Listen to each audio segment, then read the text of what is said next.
Good evening, everybody. Welcome, welcome.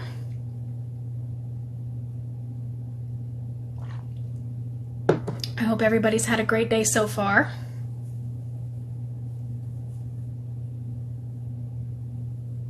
Hello, Ishmael. How are you?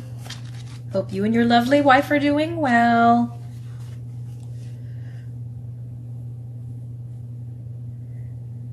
Cindy, Cheryl, hello, hello. Welcome, everybody.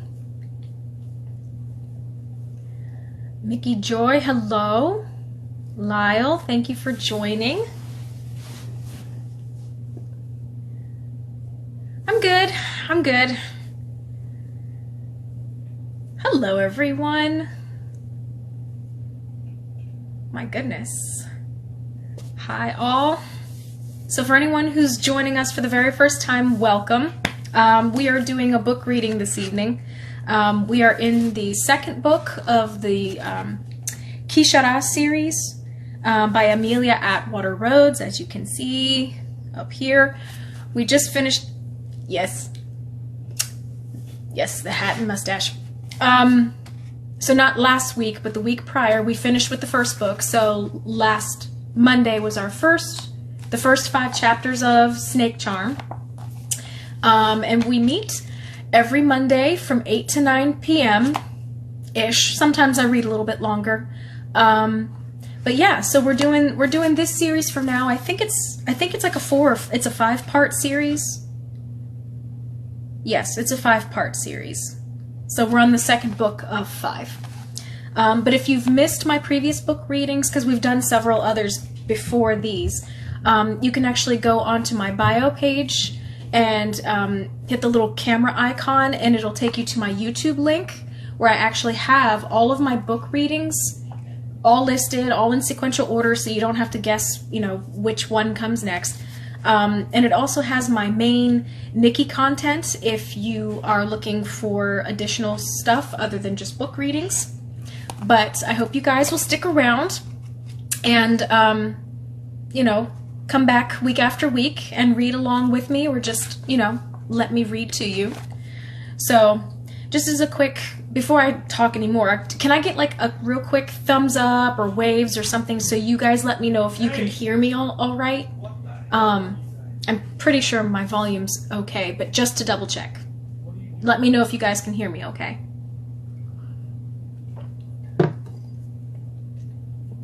And we typically get started at about 5 after, give people a chance to log on and get comfy and settled in. And I just got out of the shower a little while ago, so now my hair's all spiky, but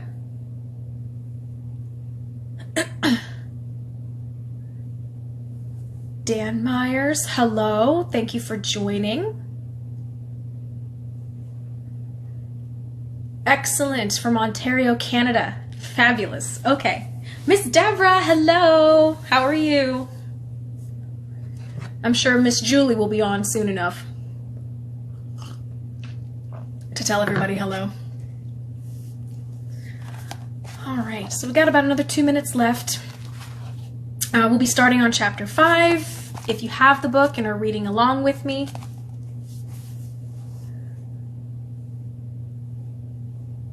Oh, all right. Coming in nice and clear from, I'm gonna try and say that. I'm probably gonna butcher it, but Miss Joanne, you tell me if I got it right. I'm gonna say Saugerties, New York. I'm so sorry if I did not say that right. Saugerties. Decade Mama, hello. I got it! Cool. Because I know sometimes with your all's New York town names, the way they look isn't always the way they're said. So I'm very well aware of that. But, all right. So it's about 8. It's about 5 after now. So we shall go ahead and get started. And I'm sure more people will just kind of pop in and pop out as they wish. So settle in, everybody. Get your favorite beverage. And here we go. Chapter 5. We both woke the next morning to an urgent tapping at the door, followed by Aisha's voice. "Zane, Sifka is back. Ray and Veline have intercepted her at the nest entry and asked me to fetch you." As Danica began to push herself up to join me, I explained, "Veline suggests that we keep you and Sifka apart. Apparently the Falcons have some atrocious notions when it comes to children." She grimaced, but nodded. "I'll savor any excuse not to speak with her. I will probably still be here when you return." I kissed her forehead and hurried to make myself presentable before Sifka stormed Shah Mahé. I met Veline and Alib inside the nest door. They informed me that Ray was outside with the Falcon. By the time I reached Sifka, her mood was obviously foul. Her first words, as our group turned to walk toward the palace, were, "You have white vipers in the palace guard?" Alib stood his ground, not letting himself be flustered. "I am the leader of Zane's guards," he answered the Falcon, gaze challenging, but voice carefully neutral. "A white viper, a crow from the royal flight, and now a raven exile. Strange companions for a cobra king. Veline, what are you doing here?" "My dient asked me to stand with him as an advisor," the raven answered. "Your dient?" Sifka repeated skeptically. "Last time I checked, you still had raven's feathers on your nape." "Milady, surely your concerns are more pressing than how I word my answers," Veline sighed, and the Falcon nodded. Sifka turned her ice-blue eyes on me, and I was almost disappointed that she was no longer studying my companions. "What have you determined?" "I've spoken to Danica, as well as members of the royal flight and the palace guard. If there are Falcons in our midst, none of us have been able to recognize them, which Veline assures me will come as no surprise to you." Bluntly, Sifka asserted, "There are certainly Falcons among your people. Avian and Serpient armies have been favored hiding places for our exiles since the war began. The turnover and chaos is always helpful. It is harder to hide now that you've formed this hopeless alliance, but they are still here. The problem is finding the right one." My temper flared. Only too much time at the Hawk's Keep kept me from speaking my mind and offering dangerous insult. Instead, I asked, "If there are so many, then why put forth such an effort to find this one at this time?" Sifka shook her head. "The royal house of Anmik has reason to want this criminal back. That is all you need to know." Trying not to lose my patience, and failing, I demanded, "If you will not tell us anything about the missing Falcon, when he went missing, or what his crimes are, how can you expect us to recognize him?" She shook her head. "I forget sometimes how helpless your people are. Whatever power you once had has become as diluted as your blood." "Perhaps we're better for its loss," I challenged. "Careful, Cobra. You're as insolent as Keisha herself, and are making all the same mistakes." I could not tell if the words were intended to be a threat or just another insult. Sifka did not clarify, but instead demanded, "I'd like to speak to the members of both your armies, particularly Danica's elite, the royal flight." "Surely you don't think one of your people could hide so close to Danica without being noticed," I said. "Considering your activities until recently, the most useful skills Falcons could bring to your people are our fighting abilities, which any Falcon child learns early and learns well. Pride would keep most from staying a simple soldier for long, and talent would get one promoted quickly. Given the choice between Serpent or Avian, most would wish to retain the ability to fly. That makes the royal flight the first logical choice." "Members of the royal flight are hand-chosen by the Tuuli Thea and the flight leader," I argued. "They come from well-known families, usually high-born ones. Masquerading as a soldier is one thing, but—" "All that would be necessary," Sifka interrupted, is to kill a son or daughter of one of those families and take his or her form. Then go to the Tuuli Thea and ask for permission to join. A petty task." Our conversation was interrupted as suddenly one voice in the market became louder than the others. "Don't you dare!" The command was given by a woman I recognized as an artist, whose eyes were wide with shock. Raised voices in the market weren't unusual among Serpient, but it was my responsibility to make sure such arguments didn't get out of hand. "It was just a thought," the woman's son shrugged, continuing the discussion more calmly. "I just thought she might be curious." That kind of curiosity is likely to get you killed, the artist said bluntly. I started to turn away when someone else chimed in. Take your mother's advice. That girl is nothing but trouble. You don't even know her, the son replied. She's a bird, his mother interrupted. Doesn't matter. I smiled at the son's youthful optimism, but only until his mother pointed out, she'll have a father, a brother, and probably a mate. You touch her, and who do you think will have you on a spit first? No mate, the boy replied, though his voice was subdued now. If she told you that, she's a liar. Why should she lie? His mother threw up her arms in frustration, swearing under her breath. You think I understand a sparrow? Forget her, boy. You can be assured she'll forget you. Part of me wanted to interrupt them, but I wasn't sure what I would say. For all we had accomplished in the past several months, the two cultures still clashed. Often. Stereotypes were hard to break. Many avian mothers and fathers worried about their innocent young daughters being exposed to immoral, womanizing serpents. That my kind generally was more demonstrative than theirs, considered appropriate, made convincing the matrons and protectors that they were wrong difficult. By our standards, their young ladies were perfectly safe. There was no harm in a youthful fling. By the standards of an Alastair protecting the virtue of his betrothed... Sivka was chuckling beside me. Well, well, well. Are things unraveling a bit in paradise? She inquired. I glared at her before I could help myself, and she only laughed again. Half a year ago, that young man and the avian lady he fancies might have been enemies on the battlefield, I pointed out. The inherent dangers of youth will never change. Volatile hearts and ill-advised flirtations can hardly be compared to the hatred and slaughter of war. Sivka replied, sounding unconvinced. You were asking about my flight? Ray reminded her, wisely shifting the subject back to Sivka's original intent. Though I can't imagine what you intend to accomplish, looking for traitors among that group. Ray turned from Sivka to address me.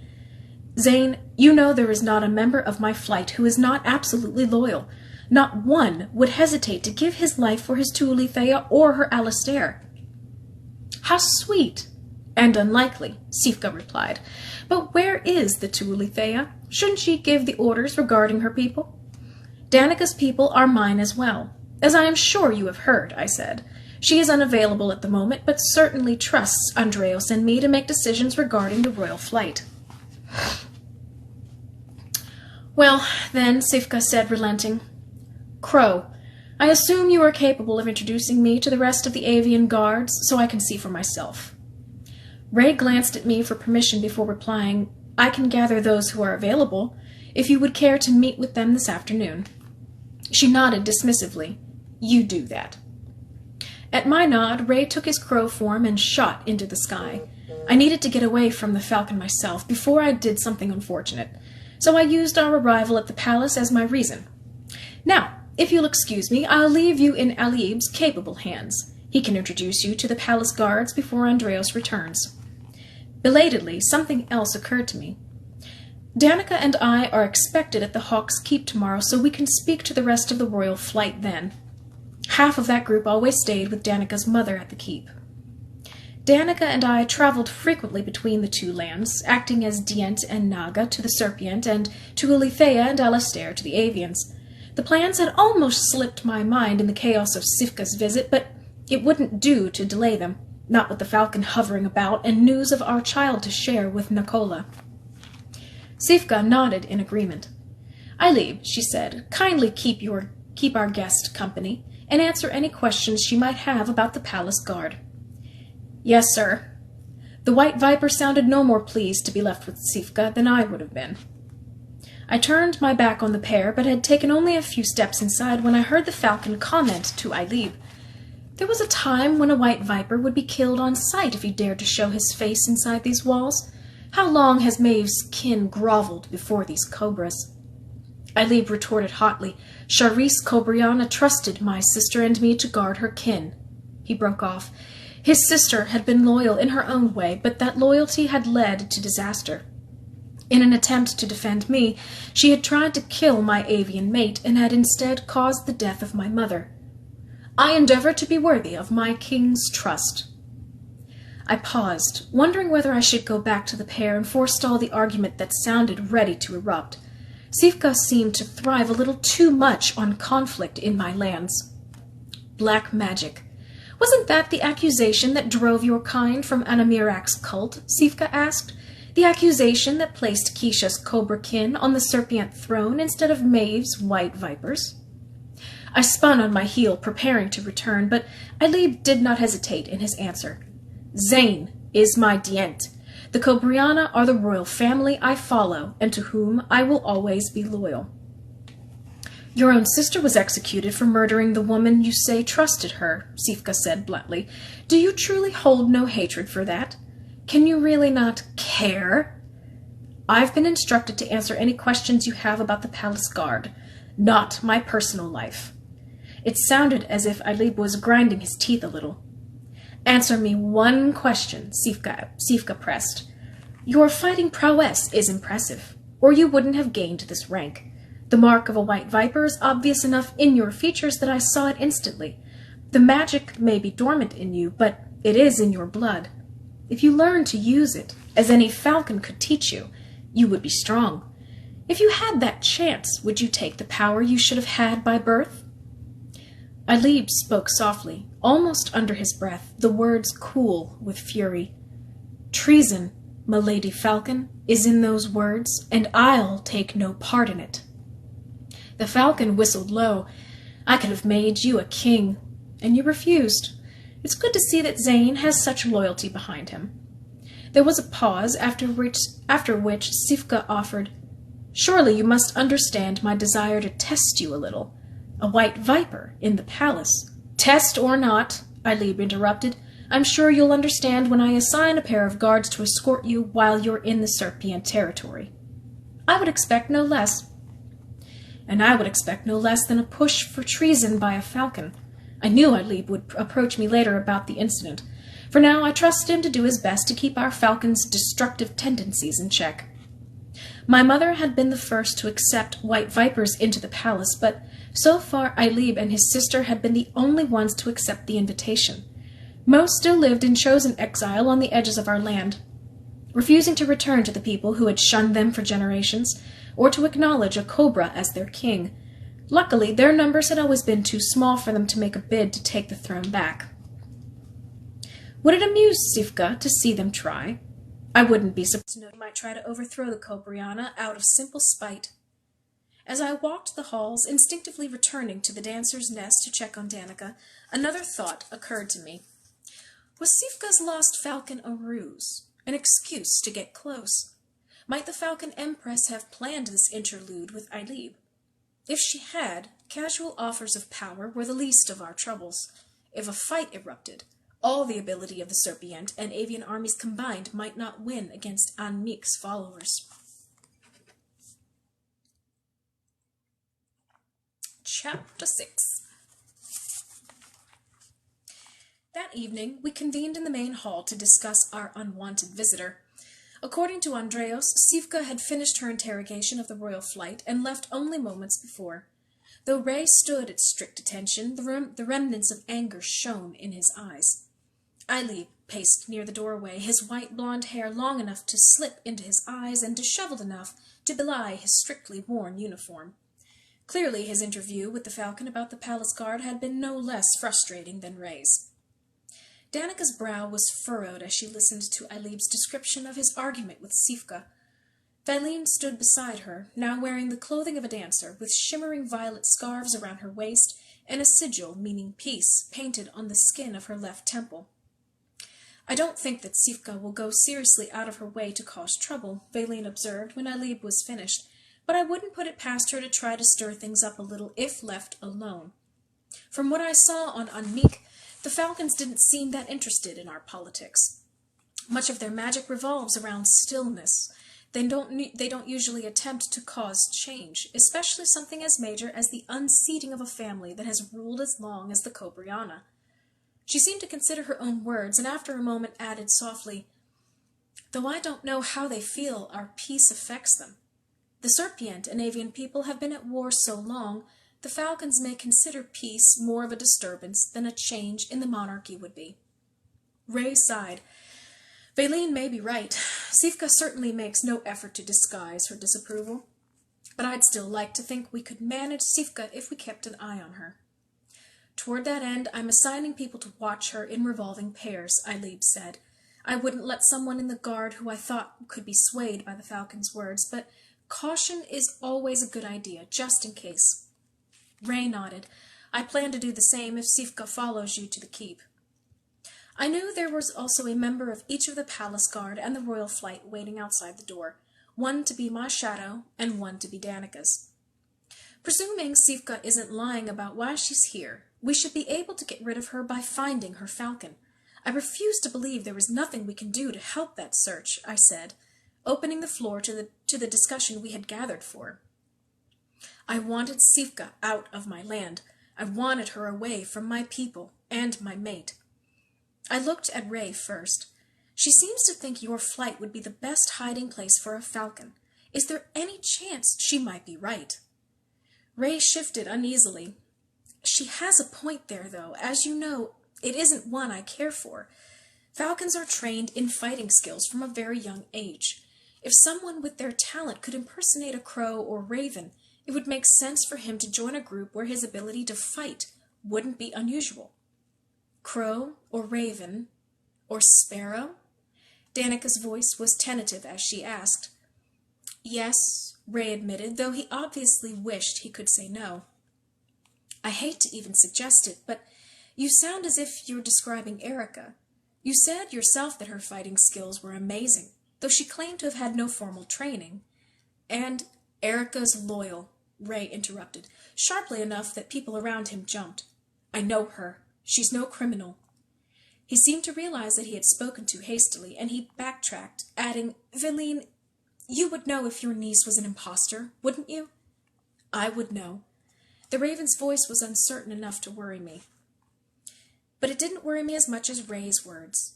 They had been too sharp, too quickly spoken. Perhaps he was only defensive of accusations toward his guards, but that alone could be a problem. If he refused to consider that there might be falcons in his flight, he could overlook something. Though doing so brought up a score of memories I did not want to relive, I pointed out as gently as possible. Loyalty does not necessarily ensure innocence. I forced myself to meet Ray's eyes as I added, We've all been wrong before. The crow tore his gaze away from mine and looked at the floor. Ray had personally vouched for a young guard who had twice plotted assassination when Danica and I had initially made our arrangement, first on his own and next with Ailib's sister. Ray spoke slowly, every word a little tight as he asked, What if the missing falcon was a member of the royal flight, or was even Erica? What would you do? Would you really be willing to turn her over to Sivka for torture and execution just because she was born with a falcon's wings?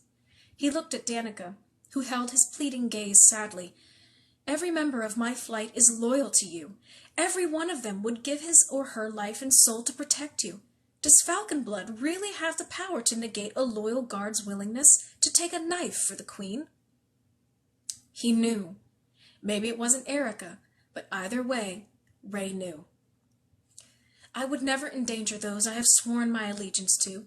I would never endanger my Tualithea or her Alastair or her people. You know that. He took a breath and said heavily, And you both know that if you order me to tell you, I will. But I must ask you to consider whether you want to make me betray someone who would give everything to keep you safe. In the silence that followed Ray's words, Valine spoke, her voice holding the same intensity as Ray's as she looked at Danica and me. As long as you don't know who their falcon is, you can say so to Sivka, and she will believe you. But once you know, she will know. You can't lie to a falcon. If I knew for sure that someone in the royal flight was a falcon, I would want him gone. Unfair, perhaps, but I didn't trust falcons. I didn't want them guarding my queen or my child. I knew I was being unreasonable, but that didn't make me any more comfortable. The only thing that kept me from demanding that Ray tell us everything was my knowledge that Ray would sooner turn himself over to torture than risk having Danica endangered. He was loyal to his queen, Could I fault him for also being loyal to his flight? This train of thought was interrupted as something else occurred to me. Sivka spoke to you about your flight. How did you lie to her? I didn't, Ray answered. I told her there was no way a simple crow would be able to identify a falcon unless that falcon came forward willingly, and I pointed out that a traitor hiding in our midst was unlikely to be so honest. The words were true, technically. Then I introduced her to those in my flight who were available. If nothing else, the falcon's arrogance gives her faith in my stupidity.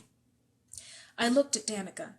The royal flight was hers to command, which meant that ultimately this was her decision. She looked at me and shook her head. For the moment, we will let it drop. But if Sivka does start to cause trouble, we'll need to do what is necessary to get rid of her. Ray nodded, his expression more troubled than I had ever seen it. We have some problems beyond Sivka, Valine asserted.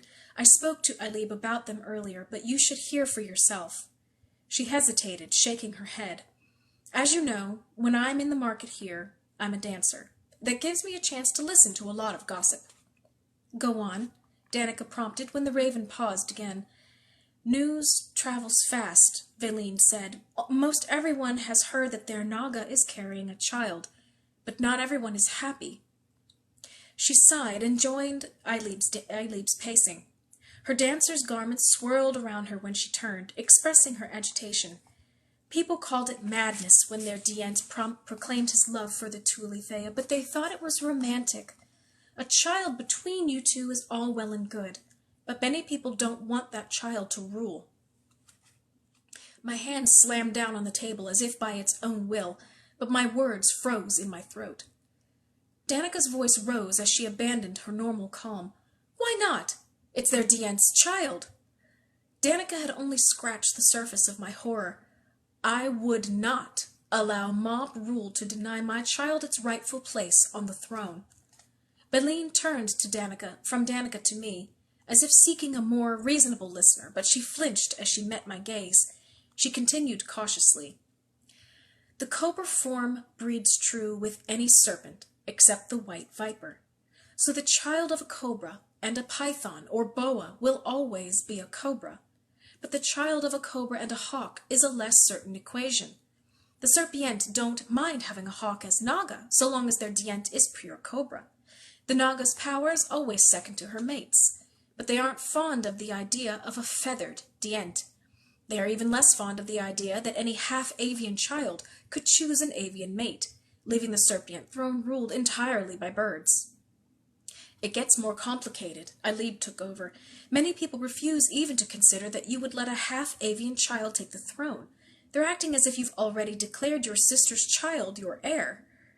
Valine nodded, adding, They might tolerate a mixed child as your heir if he or she is raised serpient, and if they are assured that its mate will also be serpient, but she trailed off, not needing to say what the other side of the problem was. Danica's court would feel the same way. They would want a daughter to be given an Alistair, an avian Alistair. If the child was male, avian tradition would demand that he be betrothed to a suitable avian girl within his first few years of life. I had worried about how our child would be raised and how people would react, but this abject refusal was too horrific for me to have imagined. The Serpient were ruled in only a nominal fashion. Loyalty bound them to the Cobriana line, thousands of years of leaders who had treated them fairly. My family had never hidden while soldiers walked the field, or we never would have held our people's respect. They trusted their leaders to keep them safe, so the Cobriana stayed in power, and the civilization survived and thrived. Loss of that loyalty, respect, and trust would destroy the Cobriana. Loss of their royal line would destroy the Serpient. If the Serpient refused to acknowledge Danica's child as their monarch, no number of guards would be able to keep that child on the throne. I had walked this precarious balance before, when I had declared Danica my mate. If necessary, I would do it again. I don't think we can deal with this immediately. I looked at Danica as I spoke, searching her expression for agreement or argument. Valine, the dancers have already welcomed Danica and our child. If they can circulate the knowledge that I will name Danica's child my heir, I can only hope it won't be as much of a shock when the announcement is made." Even as I spoke, I felt the cold knot of fear in my gut. Our child would be born in peace, but would she live in war? Besides that, we'll have to wait until the protests are raised specifically. "Not meaning to be troublesome," Alib answered, "but how absurd is the idea that Salem could be Dient?" The White Viper's words were answered by a room full of glares, but he stood his ground. "What I mean to ask is, what is your ultimate goal? Salem will be raised without hatred for Danica's people. He'll have no hunger for war, and what's more, he'll have a civilization at peace to begin with. If peace is your goal, your sister's child will still make a fine Dient. And what of our child?" Danica spoke in her calm and detached court voice, which she used among serpents only when she was too angry or disgusted to maintain rationality any other way. My hand found hers, and she gripped it tightly. "Your child may well be born as purely avian as you are. If it takes an avian mate, its children will probably show little of the Cobriana blood. Again, if your goal is just peace, the child could be raised avian, raised to be Tu'ulithea. Each court would have its heir, an heir raised without bloodlust and hatred. You would have peace." For a moment I could not speak. So long as I had breath in my body, I would see my child on the Serpient throne. Dient, Tu'ulithea, our child would be both. "Are you mad?" The words escaped me as I locked eyes with Alib. "How could you consider—" "Zane," Danica interrupted me, placing a hand on my chest. "You can't be thinking— Would you rather set up our child for war from the instant it's born? If the Serpient reject our child for their throne, then you still have Salem as your heir. If my people reject it, there will be no Tu'ulithea after me." I stepped back from her, horror seeping into my blood. My gaze flickered to the others in the room. Alib's pale blue eyes would not meet mine. Ray's did, but then he looked away. Valine was watching Danica, her expression unreadable. My mate was the only one who would meet my gaze. Her golden eyes pained. "Out," I said, speaking to our audience. They looked at one another, hesitating. Valine first deferred, followed by Ray. Alib lingered a moment longer, and I was not sure whether he did from guilt or compassion. Then we were alone, and I took Danica's hands. "Danica, do you know what you are asking of me? Giving up my child to the keep, to be raised by strangers, to sleep in lonely silence, to be taught to be ashamed of what she feels and what she is, and to be betrothed before she can even speak, before she can possibly understand love." Danica closed her eyes for a moment, taking a breath. "I will never have a mate but you. I love you, and yes, I will have an heir. But you are talking about taking away my child." "What else can we do?" she returned. "Zane, I was raised in the keep. It is not as horrible as you think. And you would still see her." She broke off because she knew as well as I that the heir to the Tu'ulithea saw her parents only in formal situations. She shook her head. "Please, Zane, is there another way?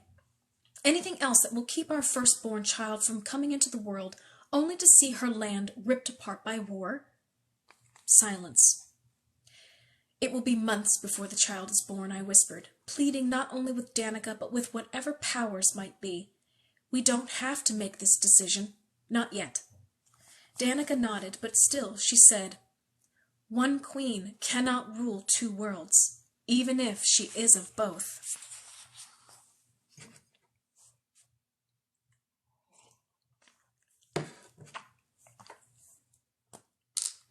Need a bit more chapstick. I did not drink enough water today. Chapter 7. Danica and I went our separate ways that evening, each needing time to think. I dined with the remnants of my family, my sister Irene and her babe, Salem. My brother-in-law, Galen, had been bitten by that petulant 5-year-old mamba that afternoon, and although the poison was not nearly as deadly as it would have been to a human, he had asked to be excused from dinner. Irene had recounted the tale with a forcedly light tone, obviously trying to keep the mood up unless I decided to share what was on my mind. Salem lay cradled against Irene's left arm in a shawl-like carrier made of bright silk and lined with fur. She negotiated the infant and her food easily, occasionally humming softly to him when he woke, and otherwise engaging in pleasant conversation. "Would you want Salem to be Dient?" I asked abruptly as Irene turned back from one of her interludes with the laughing child. She glanced at me for a moment, but kept most of her attention on Salem, who had just decided to shapeshift. Serpient children were born able to take their serpent form, though they didn't have much control over it for the first several months, and their poison did not develop for 4 or 5 years. Luckily, my kind had a high tolerance for all natural venom, or childlike tantrums such as the one Galen accidentally stumbled into that morning could be deadly. Another potential problem for Danica, I realized, before brushing the pessimistic thought aside. That was the least of our problems and could be dealt with easily enough. After Salem had calmed down, Irene answered, "I don't know. Though these last few months have been wonderful, I've seen what you have gone through as Aramis and Dient, you and our brothers." I swallowed tightly. Irene, Salem, and I were the only Cobriana left. Avian soldiers were fierce fighters, and they had made every effort during the years of war to end the royal Serpient line.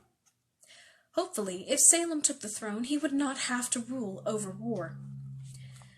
Irene nodded, running her hand lovingly over the black scales. Salem shifted back into human form, reaching his tiny hands up to his mother.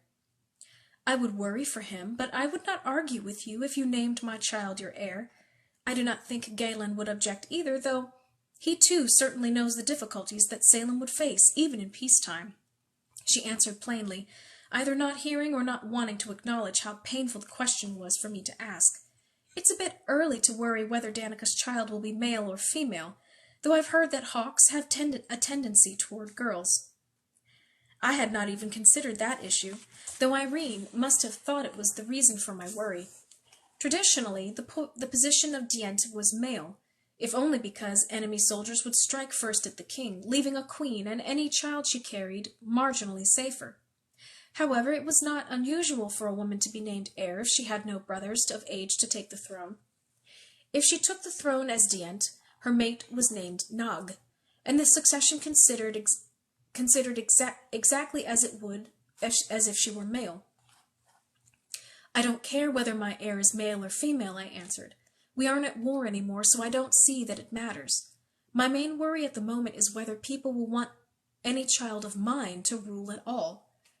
After that I spoke quickly, sharing with Irene the fears that had been raised earlier, what I had seen and heard in the marketplace, my fury at Ailib's proposal, and my shock as Danica seemed ready to agree with it.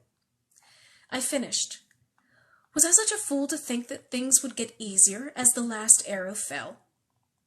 Irene was again looking down at Salem, her pure-blooded cobra child.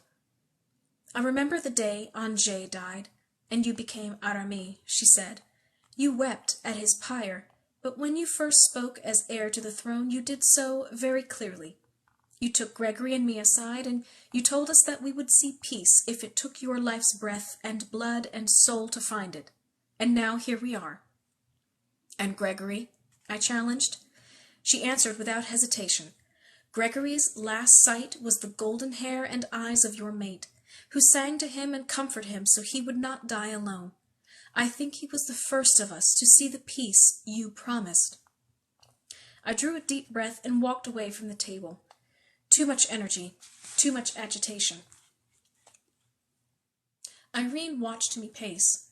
Softly she said, "You once thought you could only hate avians. Now you love your avian mate more than life. I think this will be harder for you, but if it is the only way to preserve peace, I know you will do it. And perhaps the result will be as happy." I shook my head. Irene refused to back down. "Your firstborn child is a precious thing, but you won't be giving her over to death, Zane, only to a different life than you might have wished for her. I know it would kill me to give up Salem, but I would rather lose him that way than cling to him until hatred tore him away." I sighed. As usual, my sister was far more practical than I. Unfortunately, her practicality made the words no less painful. "Danica and I would likely have more than one child. Perhaps, even if the first was raised to be Tuolithea, and given an avian Alistair, the second could be raised to be Dient. Of course, raising the second child as a serpent would require doing to Danica what would be done to me with our first. Knowing there would be more children would not lessen the pain of losing my first one. And lost it would be, even if I saw her frequently, even if she ruled in peace and visited the palace as often as Danica did. She would be lost to me. Avian children were not raised to be as close to their parents as Serpient children were. They were not raised with dance and a passion to live, but with a chaste sense of duty and modesty. Danica had been raised avian, but now she lived in the Serpient world almost as much as I did. If this child was raised avian and forced to take an avian Alistair and remain as Tuolithea at the keep, she would never have that chance. Irene interrupted my thoughts, placing a hand over mine.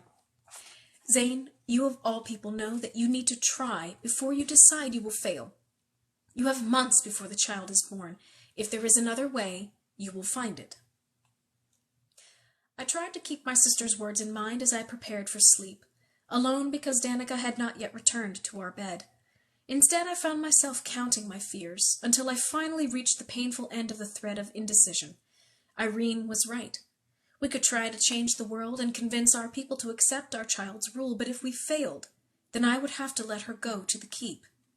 Losing her to peace would be better than losing her to war.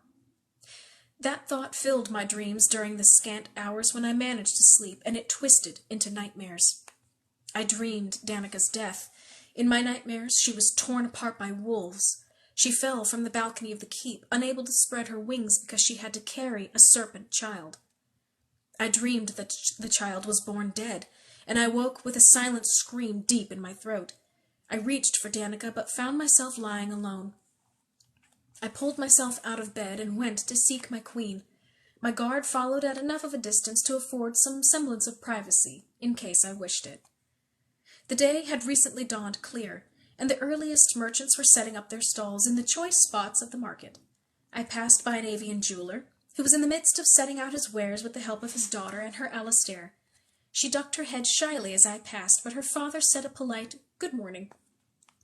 The scent of baked breads rose from the next stall I passed, this one owned by a Serpient merchant named Seth. He greeted me with a tired smile. "I don't often see you wandering here this early. Restless night for you too?" he asked. I nodded. "Too much so. What troubles your sleep?" The merchant hesitated, gaze going distant. "Many things. Nightmares." I waited a moment, giving him the opportunity to continue if he wanted to speak, or change the subject if he thought it better to silence. Excuse me. He sighed.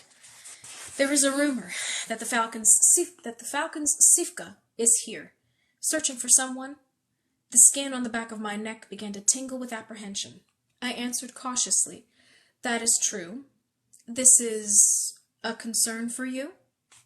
Again he looked away, and this time I realized what he was doing, searching the skies.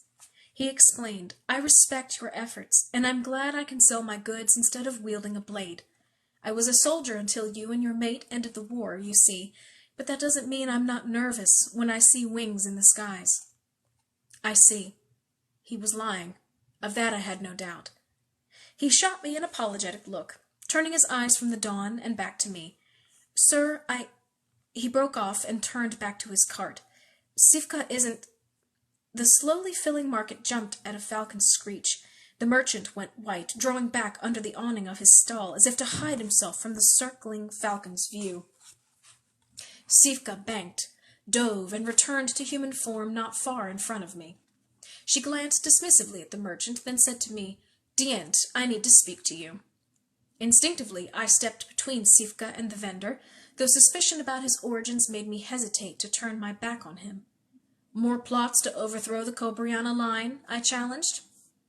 "If I truly wanted to plan treason, I would be more careful than to do so when you are standing close enough to hear," she replied tautly. "I wanted to speak to you about our missing falcon.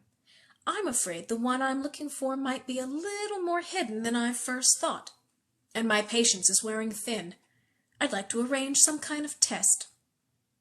I sighed, irritated that she was still going through the motions of asking for permission when I doubted my answer mattered to her at all.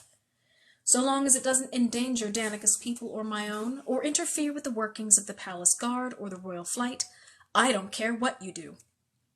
She nodded. "Then I hope to be free of this backward land by sundown." The thought occurred to me suddenly, and I asked, "Where is your escort?" "Sleeping," she replied offhand. "Deeply. Consider it similar to the heavy slumber you find yourself in after too much wine." She brushed aside the topic, glancing at the merchant, who had been slinking away. "You were foolish enough to speak my name, not just once, but twice, knowing I was in the skies. You don't think I'm going to ignore you now, do you?" Again I stepped between them, as foolish as it might have been.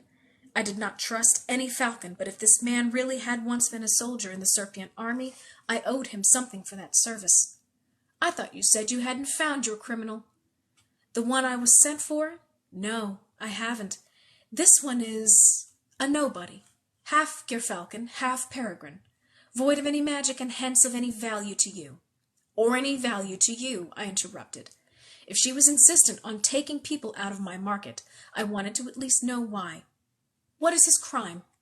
"That is none of your business," Sifka snapped, "and you have larger problems than one Kajes falcon." "As do you," I pointed out. She tossed her head. "At least I seek a flesh and blood, pure-blooded peregrine who I know exists. You, and your delusional hawk you call Naga, seek a fanciful dream of harmony as impossible as a western sunrise, and as volatile as Anamirak's temper."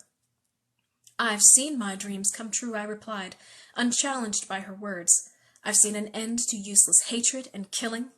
"An end to hatred? Oh," she challenged. "Can you tell me the future, Kishara?" "No man can. Actually, any fool who can spin a proper sakri could show you your fate. But even you, with your stunted magic, must be able to predict what is about to happen on the other side of your own market." I turned just in time to see the optimistic young serpent from the day before catch the arm of the jeweler's avian daughter. Her Alastair looked up just in time to see his pair bond pulled aside by his serpent competition. The young lady's face went dead white in response to whatever her serpent companion had whispered to her. Her soft reply caused him to turn abruptly to look at the girl's protector. "Jenna?" the unfortunate young serpent asked, voice small and hurt.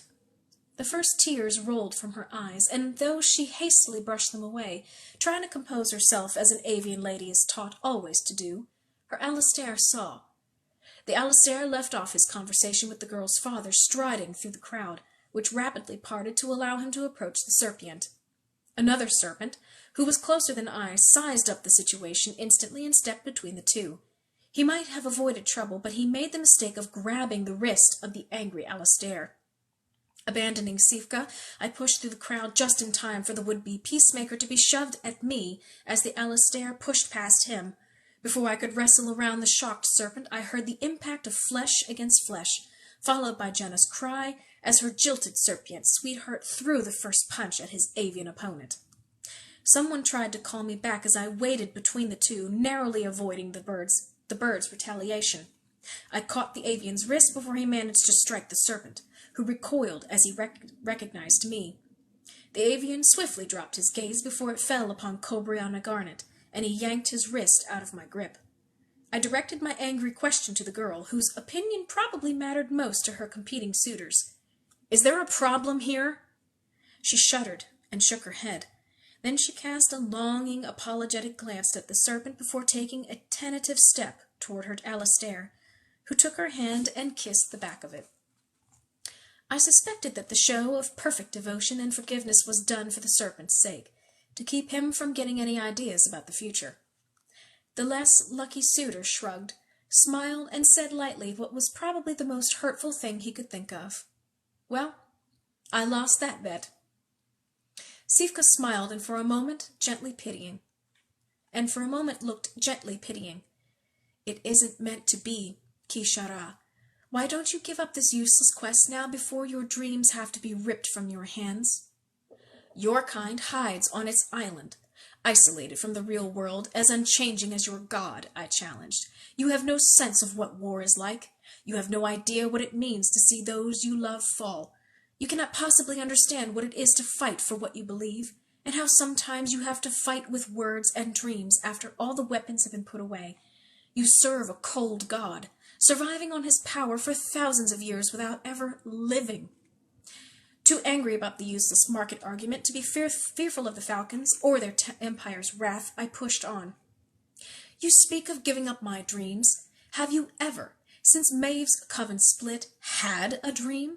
Have you ever had anything worth dying for? You could not possibly comprehend my dreams, the falcon replied. No more than you could ever understand mine. Sifka nodded and began to turn away. Then she paused, smiling a little, and asked me, Do you think your brother was dreaming of peace when a hawk's knife cut into his heart? I went cold at the mention of my brother. Anjay Kobriana visited our lands once. He asked us for power to help him slaughter his enemies, the woman you love among them.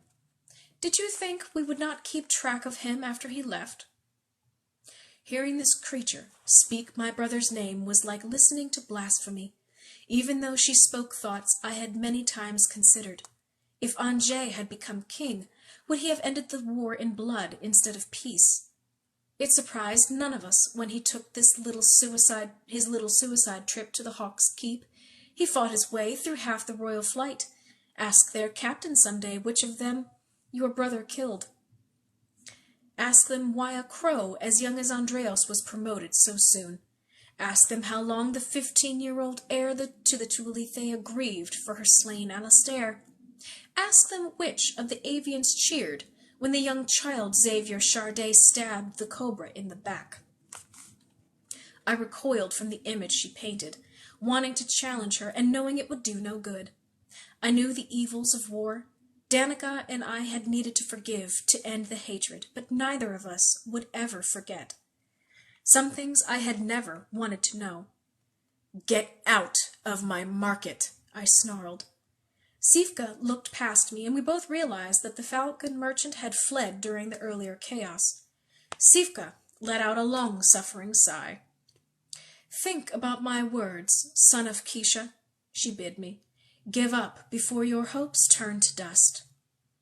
I flinched from the harsh beating of Aplomado wings inches from my face as she reverted to pure falcon form, and again took to the skies.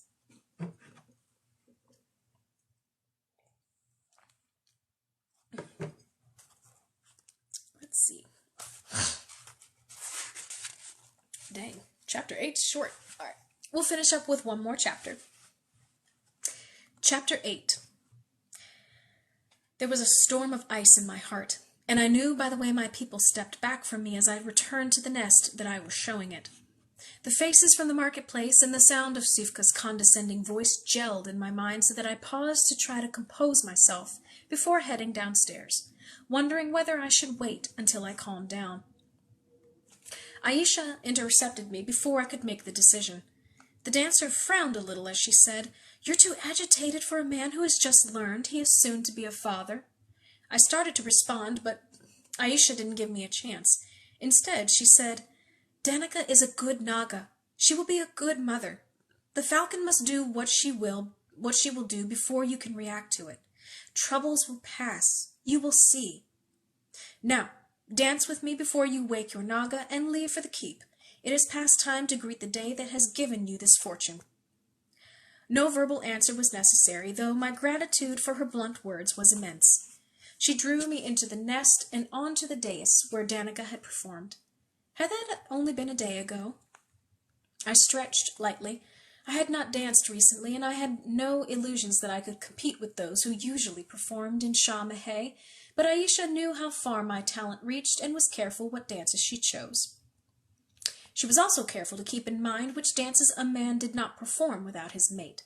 Instead, she drew us into steps of thanks, praise, joy, and hope. When I finally pleaded exhaustion, she smiled triumphantly. "I will always smile on the day I can outdance Keisha's kin. Now, go find your mate. with a light heart instead of a frustrated one. She all but shoved me off the dais, sending me stumbling onto the soft nest floor as I tried to find my balance. As always, the combination of Aisha's directness and the dance had chased away old grief, irrational fears, and words such as impossible. Stealing from the baskets kept by the fireside a small loaf of bread and a jar of honey, the simple fare I knew Danica preferred for breakfast, I made my way downstairs. I dropped everything I was carrying and sprinted the rest of the way when I heard a cry from Danica's room. Shouldering through the unlocked door, I quickly took in the room. Empty, but for my mate, who was obviously in the grip of nightmares.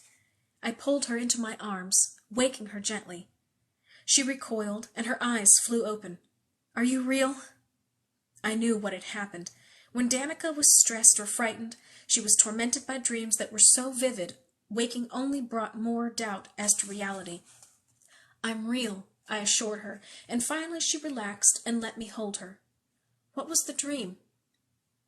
"The first one," she answered softly. "I haven't had it in months, since I became to Aletheia. All this with Sifka brought the past to mind." I knew only too well what she meant. "Tell me." "It happened when I was 8, I think, back when my sister and brother were both still alive. I overheard one of my tutors speaking to my mother, telling her that Ray was missing, that she thought he had gone to look for his father." She leaned her cheek against my shoulder, dropping her gaze. I had never seen the aftermath of battle before, never seen death. I found Ray. She shook her head violently, saying, "It was stupid of me to go. Stupid. There were still Serpiant there, though they weren't fighting. They didn't care about a crow child. But a hawk?" She shuddered. "We were both nearly killed. I remember seeing a viper sink its fangs into Ray's side, but not much more. I was knocked out.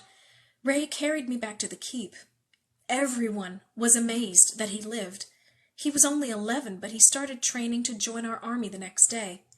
Softly she added, "We both changed after that. I couldn't get away from the blood, even in my dreams, but I felt as if I had to keep going back to the field, to try to help, even if it meant just holding someone's hand so they wouldn't die alone." She closed her eyes, leaning heavily against me. "At least now it's only dreams. I never want to face that reality again. Fate willing." Moments passed in silence before she reluctantly asked, "How are things going with Sifka?" "Intolerable," I admitted. I did not want to detail my most recent confrontation with the falcon, and Danica did not press. Luckily, she seems to have hope that she will find her criminals soon. I look forward to being done with this. Do you feel well enough to travel back to the keep today?" "We need to," she answered, but despite her tired tone, she was smiling. "We can postpone the trip if you're not feeling up to it. You and our child's health are more important than indulging Nicola." Or Sifka, I thought. She could speak to the rest of the royal flight when Danica was ready. "Don't worry. I feel fine," Danica assured me. With wide-eyed innocence she added, "I know how much it would disappoint you not to see my mother." Ah, the joy of seeing in-laws. All right. That will bring us to a close this evening, everybody. Thank you so very much for joining me with another read. We will be back again on Monday with another reading of Snakecharm. I guess it bleeds into the background. But anyway, 8 o'clock, 8 to 9 p.m. So yeah, I hope you guys have a fantastic week, and stay hydrated, because I know I'm still struggling with that. Take care of yourselves, be safe, have a fantastic weekend once it arrives, and I will see you on Monday. Bye.